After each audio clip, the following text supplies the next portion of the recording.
Welcome to this live stream from Windows on the World, and a lot of information in tonight's show. And I've been looking at a lot of information over the past week, which is why I don't always do a show on a Monday now. I like to get a lot of information which is going to be useful to the listener. And we've talked about advanced civilizations. We talked about the Vinca culture and the Scythians, which came later.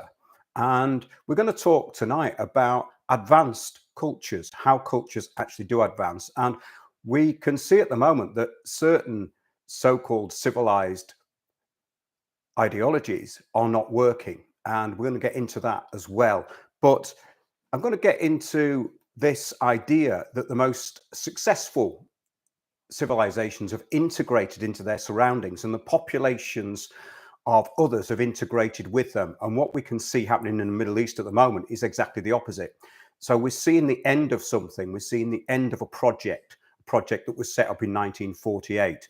But if we actually learn from previous cultures, such as the ones that we've been talking about and the ancient order of knowledge, then we can find that the integration and the use of widening knowledge is what kept a civilization going. In other words, the more insular a civilization is, the more warlike a civilization is, the quicker it ends. And also, it doesn't have time to create anything of any lasting use. And the whole point of us being here is to create things and be able to leave knowledge, and for that knowledge to be used. That's the whole point of the secret order of knowledge that we were talking about, going back to the shows we did about the Druids. So those that did not last, did not integrate the knowledge, and they were rigid in belief and merely ruled by the need for conquest and assimilation over other peoples. And we've seen many empires rise and fall, and we see that the present time, this technocracy is not really working. It's not going to work. It's not going to be remembered. People have been dumbed down to the stage that they can't really hold any real valid thoughts in their heads. So this is not going to last, and it may continue for some time, this particular present stagnation, but it's not going to be of any lasting use. So the idea is to get beyond that and really hone down knowledge and keep knowledge going. That's the whole purpose of a lot of these shows. So without planning or a future, nothing will last really beyond a limited time scale. Main point, of course, is how it will be remembered and what is the real story behind history. The real versus the stated goals, the real versus the cover story. So I'm going to give an example to start with of the Vinca culture, which we covered in our show, Europe's oldest civilization ? And this is from a website called balkaninsight.com. And the title of the article is Europe's Forgotten First City Sinks into the Sand. And we're talking about the center of the Vinca culture, which was 15 kilometers southeast of modern day Belgrade in Serbia. And I'm going to read some of this article because it's really insightful as to where we are, and also how real history is destroyed and fake history is accentuated and put out there and basically used as a management concept, such as is happening in the Middle East in, say, modern day Israel. But it says here, surrounded by houses that flood the ancient ruins with their wastewater, it is far from the most attractive of Europe's archaeological sites and could even be washed away if Serbia does not find a way to deal with this problem. For years, the city of Belgrade has failed to come up with an architectural master plan designed to prevent this catastrophe and move the houses that surround the site at Vinca. This is the center of the Vinca culture. Without this plan, and in the absence of a regulated ownership structure of the land, the archaeological site is not eligible to apply for funding. Now, this is the story of so many places across Eastern Europe, Central Eastern Europe especially. So many really ancient sites have never been explored. And this Vinca culture went from Serbia, and we had this concept and some evidence that it went all the way up to the Harappan culture, which was the Indus Valley culture, which they say mysteriously died out, or they were conquered, or they disappeared. Well, I would say that they probably integrated or moved, because if there was a cataclysm and also the waters and the rivers dried up, then they would have had to move to different places and disperse. And of course, archaeologists aren't looking for this sort of evidence. They're looking for the beginning and an end of something. And this, of course, is how they define history. So we get the, we get the Iron Age, the Stone Age, the Bronze Age, but it depends where people were as to what they were actually using. And this is another important thing. So these generalized terms, such as these different ages, don't really mean that much when we look at the detail. So it says, this wonderful place with an amazing history is slowly turning into a tragedy. Yet another example of Serbia's willful neglect of its heritage. Well, not just Serbia, so many other places as well. It says visiting Vinca is not that easy. The roads are full of bumps and holes, and the site itself cannot be compared to similar sites in Europe, even though it probably, it says here, played a bigger role than most of them in the history of mankind. So there you go. There's a civilization that's been completely wiped out, forgotten, and it says here probably played a bigger role than most civilizations in the history of mankind, indeed in the evolution of knowledge. So it says here that there are no fine places to eat or drink, and forget about any kind of interactive program or souvenir shop. Isn't it always the way when you go to the most remote and interesting places? And that's the good thing about it, because it keeps the public away. That's one good thing. The other side of it, of course, is that they get neglected and abandoned. And I've seen so many abandoned sites. And there is obviously evidence of civilization going back thousands of years with many of the places that I've visited. And of course, this is part of the allure and the mystery of history. But history is, of course, only of any use, like these shows, if we can learn from it. That's what it's all about. It's a lifelong learning project. History should be the same. It should not be about propaganda, which, of course, it is, especially in academia. And it's all about the imposition of certain narratives, and we know what they are. We've covered them many times before. But it said there's not much visible evidence around except some replicas of finds which have been on show since around 2012 in a small portable museum, along with some originals excavated from the 70s onwards. Most of the original exhibits are today kept in the building of the National Museum in Belgrade, which has been closed for more than a decade. So this is what happens to the most important cultural artifacts. And let's not leave the Vatican out of this. They've got a library with 80,000 manuscripts and books that the public are not allowed to see. And you can only get in there with their approval if you are running with their narrative. So this is a problem when we're trying to find real history. But it says Vinca tells an important story of how early human society conquered the elements with knowledge 7 millennia ago. So that's 7,000 years ago. So we had this culture that went right across Europe, went across Central Europe. It went up to the boundaries of modern day Mongolia, and actually beyond into the Indus Valley, if the summation of what has been found is correct. And we went into that with some of the symbolism of the Vinca culture and the Tartaria tablets, which were found in Tartaria in Romania, which was at the time, well, until recent history, actually part of Bulgaria. So we've got these different bits of evidence that there's a culture that had a way of writing.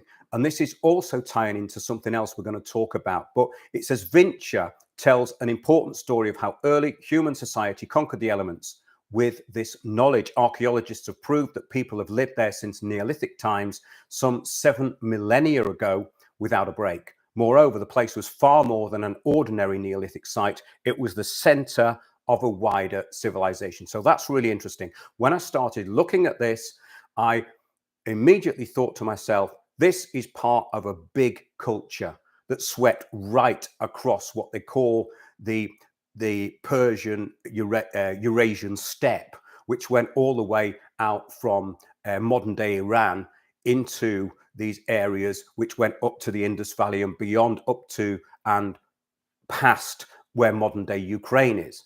So we're talking about really the whole of Central Europe had this culture, and it's effectively been forgotten about. So when we are given the narratives that we have to focus on, then it might be time to look a bit deeper. And that's really what is the message of these shows that we've been doing, I think. So it says that there's the curator of the archaeological site, which is in Vinca, Brado, which comes under the jurisdiction of the Belgrade City Museum. Dragan Jankovic says the long ago inhabitants lived in large houses containing several rooms that were plastered, well insulated, with one or more furnaces in each home. So like modern day houses, really.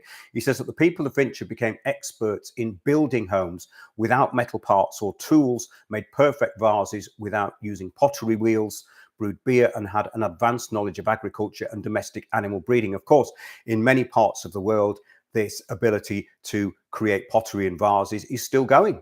You can go across Asia, you can go to many areas of the world, and you'll find that the old traditions are still alive. It's really only in the West that we've been pushed into a completely technological framework, which is of course going to fail. Everything's going to have to go back to creating things, because where do ideas come from?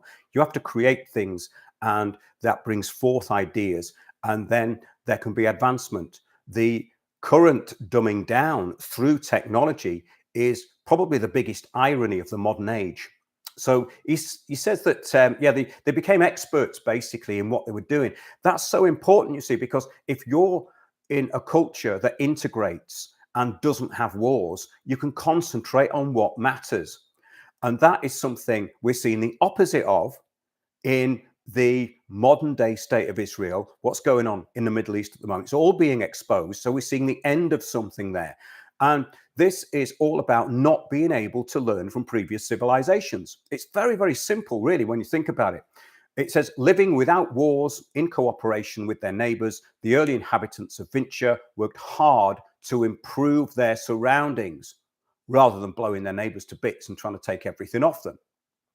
Their cult figurines of the Great Mother with enormous eyes, which resemble the popular idea of an alien life form, are perfectly crafted with numerous details, clothes, and proportional anthropomorphic dimensions. So they were very good at measurement, very exact with measurement. So we've been talking about this idea of the Freemasons and the idea of the building of the Solomon Temple, and the idea that Freemasonry was really the carrying on of what they could call sacred geometry. Well, actually, it was the degeneration of sacred geometry, because it went into Kabbalah, and we've covered in great detail the problems with that particular cult and the subversives who were part of it, and the fake messianicism, of fake messiahs. Sabbatai Sevi, Jacob Frank. These people cause nothing but trouble. Nothing but trouble. So, according to Yankovic, the figurines have big eyes because they vigilantly watch over the population, the crops, and the animals, securing their fertility. So, this is part of a management system. So, in other words, you had these figurines, and they were a sort of lucky charm to have and focus your energy on in a house, so that your farming and your life and your learning would prosper. Well, there's absolutely nothing wrong with that. It's not even a form of idolatry when you think about it. It's like a form of reference. And the interesting thing about this culture, it doesn't seem to have had any real dogma attached to it, which of course has been the problem of the modern age for the last 1,000 years. We have the fake church of Constantine, the Roman church, which has become part of this big project, which is now known as globalism, which is going to fall apart because it's contradictory. So let's just see what he says. In conclusion, the main thing about the people I study is their responsibility and their urge to bring everything to perfection. That is the very essence of an advanced civilization, and something that we can learn from. And we're going back here 6,000 years. So where have we gone? Well, the idea of global looting on the back of the biggest lie in human history has not helped, has it? So it says also that living in peace, people had time to invent things, improving the ways that they basically looked after their livestock, looked after their land, made tools, um, usually made by joining pieces of rock and wood. So they were quite skilled with the materials that they were using, quite practical. Uh, Jugs and vases were no problem. They kept seeds for the following year, safe from damp and sunlight. So basically, they had it all sorted out. They had everything they needed sorted out for their civilization to carry on, which it did. And then it seems to have integrated into later cultures, such as the Scythians. My contention is that these people were, in effect, the same people, but with different influences. And that is how a culture advances. You learn from other influences. So if you go to another country, well, from my perspective, when I go to another country, I want to learn about their culture. I want to learn about their history. And you start out by doing that, by talking to people. Then you go into the mainstream version. Then you get beyond that. Then you talk to more people and you start finding out more. And that's where you find out common elements of civilizations, which I've always found really interesting, because most people around the world are pretty advanced in their thinking when they are applying it to their history, unless, of course, they are eaten up by dogma, self-righteousness, and a hatred of another race. That never ever works. So it says their urge to perfect their surroundings taught them how to drill round holes in stone, basic stuff, make boards and poles of tree trunk, make plaster walls by mixing silt with the chaff and river. So it says, thanks to their knowledge of mineralogy, they brought precious minerals from the Avala Mountains that contain pigments, especially red ones, interesting, which were intensively used for cult purposes, but were hard to find in nature. So that's an interesting thing about the red pigment, because it ties into the importance of the color red and the red-headed race. The people who went all around the world, and we've recently learned that the people of Phoenicia were not from the Levant. The people of Carthage were not from the Levant, this area that is now called modern-day Israel, but is also and was previously Palestine, a previous Canaan. And of course, we've talked about this such a lot. I don't want to get too much into the current events, but they are quite important because we see in the end of something. And this is how I think that the learning process can come in with these shows. So yes, they actually went into the Carpathian Mountains. They had shaving razors and they used quite well refined tools. So we're talking about a very practical civilization, a civilization that didn't go out pillaging, that used the best of what they had. So that's an advanced civilization, because then, of course, you've got time to learn. It says that their prosperity was the result of the absence of war. Their prosperity was the result of the absence of war. Everything was constructed to be of a high quality and designed to improve their living conditions. So this is very important, to actually make your immediate environment practical, tidy, and pleasant. Very, very obvious things, really. But what we can see in the modern age is this degeneration. So what it's all about is a lack of identity and an imposed form of identity on a people. So when you impose a communitarian or communist system onto people, then they lose their identity. So having a national identity, there's nothing wrong with that. And we can see that the integration of people through Europe and the wars that have happened in the past 500 years seem to indicate that something went wrong with the outlook of people, and through the imposition of not just monarchy, but systems of incorrect and ineffective governance. And that's what we're talking about here, really. So, yes, it says they had a higher culture of living than those in the Middle Ages in the same place. So in the Middle Ages in Serbia, people were much worse off than in the times of the Vinca culture, which started 6,000 years ago. So I think we can safely say that that was an advanced civilization. And they were also very good at intensive farming, and they made their own clothes. And they even made this very weak beer, which was popular around Europe. It only had about 1% alcohol. And it tastes like something that they drink in Serbia called boza, a mildly fermented beverage popular in the Balkans and the Middle East. Well, now, of course, we have rakia, which will blow your head off. So maybe they were a bit more sensible in their drinking habits. Many fascinating forgotten things can be learned from the Vinca. Amidst the blossoming nature, surrounded by hilly terrain, planted with orchards, vineyards, and fields with crops. In conclusion, the article says, so why not pay a visit? It may soon be too late. So the history of an advanced culture is sinking into the ground in Serbia. So now on to failing management systems. In other words, back to the future. The UK Guardian today says public support for Israel in Western Europe at lowest ever recorded by YouGov.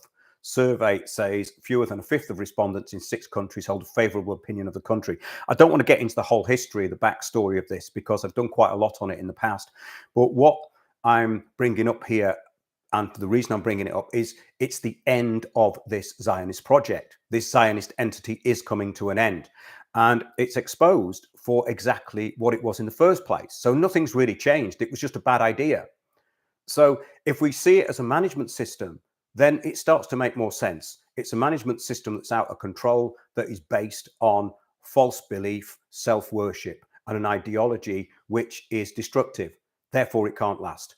Those are very, very simple ideas, and those are very, very simple concepts which everybody should know if we've learned anything from history. Some people learn from history, but many don't. So anything that was built on a perceived superiority has always failed. And in the case of the modern construct of this place in the Middle East, then it's all built on fakery. There is nothing authentic at all about it. And that is really the crux of the recent shows on the Shattered Isles. And the more I look into this work of William Comyns Beaumont and the detail that it gives and the information that it's leading me into, which I'm compiling, the more I can see that it makes absolute sense. So that's what this is all about. It's about dot connecting. Yes.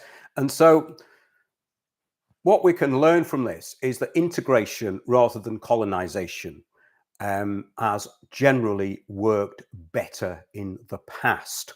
So really, a lot of this is about how the concept of management and the concept of our own religious belief is absorbed by us and also transferred. So are we seeing the destruction of the temple of self-worship, which is, of course, actually a global phenomenon in some ways, but in certain places much more dangerous than others? So these are basically signs of the times. And it's so interesting, isn't it? This idea about Jerusalem, why it was so important. So the modern day Jerusalem is not Jerusalem. It's a construct within a state formed in 1948. Did Hadrian destroy the real Jerusalem around 119 AD? That is the line of questioning that I've been working on. And I've been working on it today, actually. So future shows will have a lot more on what we've been talking about with Edinburgh, Jerusalem, and the true Hebrews. This, I think, is key to a lot of modern history and modern mistakes in the perception of history. And as Comyns Beaumont called it, the now 1700-year-old undetected fraud.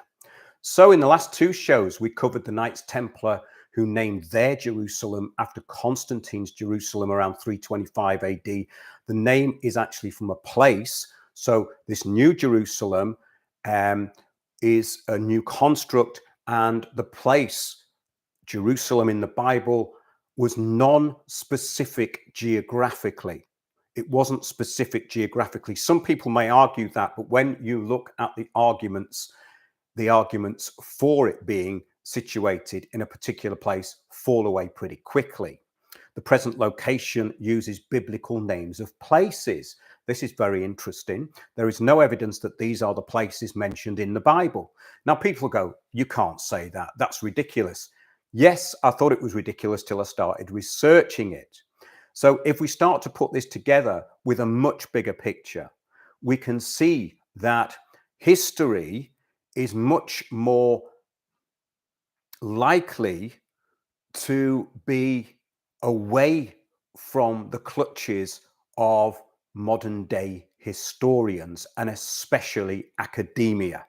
So Constantine's decoy is still being fought over, but what's happening is the end of something, and the modern state of Israel is collapsing basically through bad management system. The system of Zionism was a fairly recent construct and was based on an ideology, and its founders were members of terrorist organizations. So the whole point of this is that anyone with any foresight could have seen what was going to happen. There was only going to be one outcome, and that outcome is playing itself out now. So this is the end of something. So the whole history of this modern state I've found really fascinating. I've followed it for years. I've read many, many books by people who were there at the foundation of the modern day state of Israel. 1948, British Mandatory Palestine, the Balfour Declaration. And then we have to look at the role of the British, the social engineers who set up this management concept. Why did they do it? Did they do it to cause this inevitable destruction, or did they do it because there was going to be an inevitable destruction and dissipation of this place? That's the interesting question. A lot of the other history and the arguments over that history to me are of no importance at all. It's about management of people. Does it work or does it not? So that's quite interesting. So it was never about advancement of a civilization. This is the point, but about conquest of its neighbors by outsiders from outside this area brought together through a political movement. So when you think about that, that is massive hoodwinking, isn't it? And the fact that people will delude themselves and believe something so flimsy is an indication of how dangerous ideologies can be. Of course, the ideals to take away the colonial aspect and the colonizing aspect led into other systems of governance that didn't work either. So communism hasn't worked, and now we've got communitarianism. So everyone becomes integrated whether they like it or not. Anyone outside of the official narrative is demonized. And I think that for this reason alone, the present times are very fascinating to live in if you are on a search for knowledge. If you are degenerating, they are really bad times to be living in, and many people are degenerating. So the idea is to create order and new ideas and new civilization. Very, very simple, really. And once that's in place, then the whole aspect of day-to-day living becomes easier. And people say it's easy now with technocracy. Well, it is in some ways, but it's very restricting. People are looking at the same garbage. They have ultimate choice. But if you do research and even scratch the surface, you start to get more specific knowledge, and then you learn. Practical skills are, of course, also being eroded, massively eroded. So when we have an army that is now involved in a genocide, which was formed from terrorist organizations such as the Haganah, the Irgun, and Abraham Stern and the Stern Gang, which was the Lehi, which was even more extreme than the other two, because Stern wanted to be much more extreme than the Haganah the Irgun. So he started this little party. But this was the New Jerusalem set up by the British in 1948, a concentration basically of a collective neurosis, a corporate body or entity with no useful goals or achievements except weapons and surveillance. Very good on that. And if you look at the drone attacks that have gone on in Gaza and the manipulation of people with these drones, and they've got crying babies and then they go out and they get shot by a drone. See, this is not advanced stuff. This is based on vengeance, and vengeance is a failed management concept. Anyone who's had a vengeful thought will know this, because often it turns into trouble. So we have to think about, well, how did people in the past actually advance? It certainly wasn't by doing this. So it's the end of something. And I've been following this because it's obviously been in the news. But when you've got a poor country 2,000 kilometers away, shutting down your airspace, sending shipping costs through the roof, and also ensuring ships to go in, and so even bringing your stuff in, the basic things of trade and movement have been shut down there. This is insane. I've actually got a little domestic terrorist in here. I've got a domestic terrorist in here, and I'll just show you. There he is, a domestic terrorist. But he's allowed to be in the studio. He's the floor manager, basically. So his name's Boris. So yeah, so this New Jerusalem failed. So is universal churchianity. And as we've said, the concept of Zionism's failed. So are we seeing the destruction of self-worship? Well, I'm going to give you an example now about this Bezalel Smotrich. And this is a failed ideology. Just going to read this out because this is an example of a failed civilization. Smotrich vows to rebuild temple during Jerusalem Day celebration. Call by far-right finance minister would entail the destruction of the Al-Aqsa Mosque. Where is that going to get anybody? Nowhere. Far-right Israeli finance minister Bezalel Smotrich has called for the rebuilding of a Jewish temple on the site of the Al-Aqsa Mosque and for the expansion of Israel's borders and Jewish settlements in Gaza. Okay, so that is a failed management concept to start with, because it's not only turned the world against this ideology, but this ideology is also failing. And it's not even going to work with the billions of dollars that they have. So what would this achieve for the advancement of a civilization?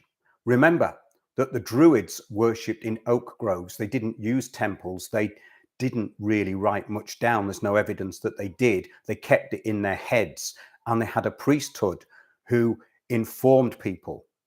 So what is this about? It's about really the cult of self-worship and nihilism, if you actually want to define it. It said, in a speech addressing crowds at a Jerusalem Day rally on Monday, which celebrates Israel's occupation of the old city of Jerusalem, that was the Six-Day War, of course, where they basically, the idea of this was that it was going to be home for the Zionists in Palestine. So at the end of that, what's actually happened? Well, the world knows what's happened. Smotrich called for complete redemption and reconstruction of the temple here. What sort of advanced civilization would need to do that?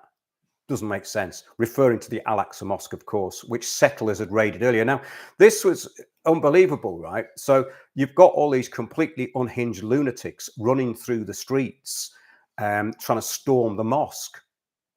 Now, this didn't even happen during the times of the Ottomans. There was irregular armies of the Ottoman Empire, which were basically bandits and criminals who carried out massacres across Eastern Europe.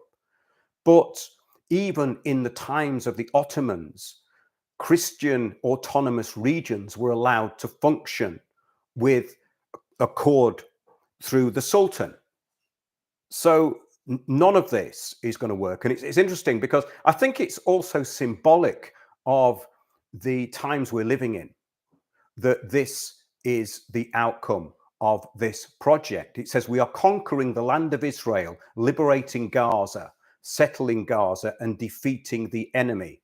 Well, who made them the enemy? They did. Smotrich said to crowds that had chanted death to Arabs as they marched through Jerusalem's old city wall and attacked Palestinians. Now, I went to fake Jerusalem years ago in the 90s when the first Gulf War broke, second Gulf War, wasn't it? 93, that's right. And there's nothing there. And the night I arrived, 24 Palestinians were murdered in the old city. And this is a regular occurrence. So you've got people who were 17, 18, who've been recruited into the IDF, walking around, often to me, looking rather out of their heads, with assault rifles on the beach. You know, it's not a pleasant place. It wasn't then. I wanted to see the whole region, and it persuaded me that there was nothing there of much interest. But it says, with God's help, we will expand Israel's borders. With which God are they talking about? Bring about complete redemption, misusing language, and rebuild the temple here. Smotrich also reiterated his calls for Jewish settlements in Gaza, declaring that Israel is not afraid of the word occupation. Some people are afraid of victory. We are not afraid of victory, he said. Let's give strength to our brave and heroic fighters. Not so brave and heroic at the moment. Most of them don't want to go back there and do this. And a lot of them have got this PTSD. And of course, the Haredi are taking over the parliament and they're saying, we're not going to fight in your war. So the whole thing's falling apart. Now, did this sort of thing happen in the time of Genghis Khan? No. No. They were a different type of warrior, you see. They were occupiers, but also they spread out, and there was integration, for instance, with the Tartars and through Mongolia into Europe. So when you look at this, it's completely insane. He says, he's long advocated for extending Israeli sovereignty over the occupied West Bank and Gaza and across the Middle East as part of his vision of a greater Israel. He vowed that Gaza will be entirely destroyed and its Palestinian population will leave in great numbers to third countries. There's another important issue here, yeah, that I've been thinking about. It's popped into my head, that the UN are meant to be a peacekeeping force. Well, the UN peacekeeping force has been in many conflict zones all over the world. So why aren't they in Palestine and helping the aid get through? Because all the aid's there, all the food's there. Why aren't the UN assisting it into this occupied territory? Because it's an illegal occupation. So yeah, the whole UN system, of course, and the sustainable development system is built on plunder, lies, and it's another example of failure. It's a complete failure. So I think this stuff's really important to talk about. I don't want to get too much into this because there's so much to it, but these are just examples. He also declared Israel would apply sovereignty in the occupied West Bank before the next Israeli general elections in October 2026. He's given himself a pretty short time frame there, but I don't think that's going to happen. It says, within a few months, we will be able to declare that we have won. What have they won? What exactly have they won? Gaza will be totally destroyed. That's a victory, is it? Smotrich said, in another 6 months, Hamas won't exist as a functioning entity. Well, of course, this is the mixing up of Hamas with the genocide of an ethnic group. So an endless war, which is not going to be won, a global backlash and millions of Israelis in air raid shelters every night. So this is going backwards. So not only is it really difficult to get there, not only is it really expensive and dangerous for ships to get in there to deliver food, but most of the population are going to air raid shelters every night. So the place is emptying out too. So I think that's a kind of a good comparison there with something that worked and something that clearly doesn't. So how not to advance a culture. And this is interesting because the whole idea of the Roman Church and Zionism are inextricably linked, but they have no inherent spirit of power. They have an ideology, they have a dogma. They take their own power away by the need for control and the neurosis which comes from the need to control. So that's a really important point. So what other things have they brought in that have failed? Well, the war on terror, the manufacturing of the far right, corporate looting of assets under sustainability, the one world religion Gaia cult, all built on deception. And then, of course, we've got the banality of the priesthood, the old fossils that are rolled out as popes. The latest fossilized mouthpiece for the papacy, Leo, in his speech said, it is up to us to be docile listeners. Well, I know people are dumbed down, but if they accept that, then there must be something wrong. He didn't say attentive. He didn't say we should be attentive listeners or we should be humble listeners. Docile. Remember, there is one universal church of the faithful and there's absolutely no salvation outside of it. And that was since the Fourth Lateran Council Inter Unum Sanctum. They later said that they had retracted these papal bulls, because when you read them, you think, how can they have the nerve to do that on the back of such fakery and the usurping of something original like Christianity? So, fake global community garbage, that's what we've talked about for years. The latest Pope took his title from Pope Leo XIII, who talked of social context of the Industrial Revolution. So this latest Pope Leo, this new fossilized Pope that they've rolled out in the Pope Mobile, compares this new AI revolution, the fourth industrial revolution, as the new industrial revolution. So what spiritual guidance could there possibly be in his speech? Well, I didn't find any. I found some banal and patronizing sound bites by an out of touch and deluded person with no spiritual power. That's incredible. So when we look at this, it is a lifelong learning project and it's all about choice. Technocracy is just a real-time monitoring system. On its own, it creates nothing. Artificial intelligence is a parasite. It creates nothing. It puts things together and copies them. Well, history is replete with people who did that anyway. Technology can do certain things, but it is at best an aid to already established principles. And if those principles are not established within the population, then the population degenerates, as we can see is happening in the West. Look at the degeneration over the past 5 years since the COVID plan. People have fallen off the edge into brainlessness. I'm amazed, really, that it's come to this so quickly. The fork in the road was a good thing, but it means that there are so many living in delusion that something new has to come out of it, which is the whole purpose of this show. There has to be some new civilization, the new order of knowledge. The order of knowledge has to keep going. And I don't know about you, but I'm learning more than I ever did. The things that are unfolding are becoming much clearer, and there's no confusion whatsoever. Everything seems to be quite simple, and there is nothing complicated going on at all. So it's interesting as well, isn't it, that these popes have to be mentally decrepit and physically decrepit before they actually wheel them out. So I'm going to close with the Jerusalem of Scotland, as we've been talking about in the last two shows. In AD 43, the Emperor Claudius ordered a Roman army, about 40,000 strong, to cross the Channel and invade Britain. Opposition was rapidly dealt with, and the Celtic tribes of the south and east incorporated into the empire and formed a province. But it was following the death, of course, of Nero in AD 68 and the ensuing civil war. The new Emperor Vespasian ordered a general advance, presumably with the intention of completing the conquest of the island.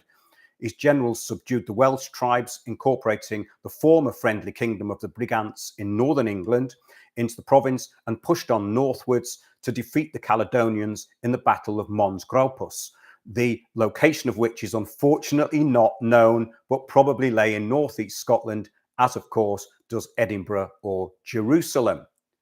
So Britain, the Roman historian Tacitus triumphantly said, was conquered, but he went on to say it was immediately relinquished as the Romans had other battles which were more pressing as their armies were being defeated abroad, namely by the Dacians in modern-day Transylvania, another huge area which is modern-day Bulgaria and Romania.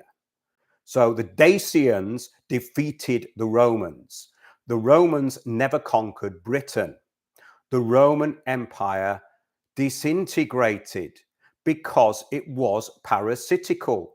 They parasited off everybody they copied. They copied all the cultures that they tried to integrate, and then they gave the world a powerless fake church of fake Christianity, which had usurped the usurpers in its original time.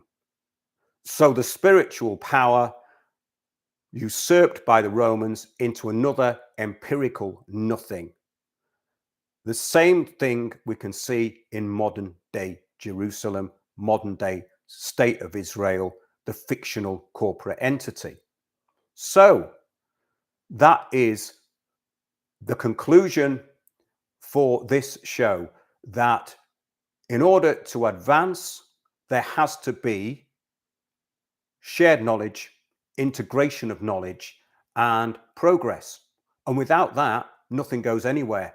And of course, lifespans are really short. This is a lifelong learning project. So the whole idea is that you know more when you die than you did when you were born. And people who keep going around in circles and get caught up in imposed dogma and authoritarian systems are always going to fail. So I think the really interesting thing about these times is navigating the nonsense.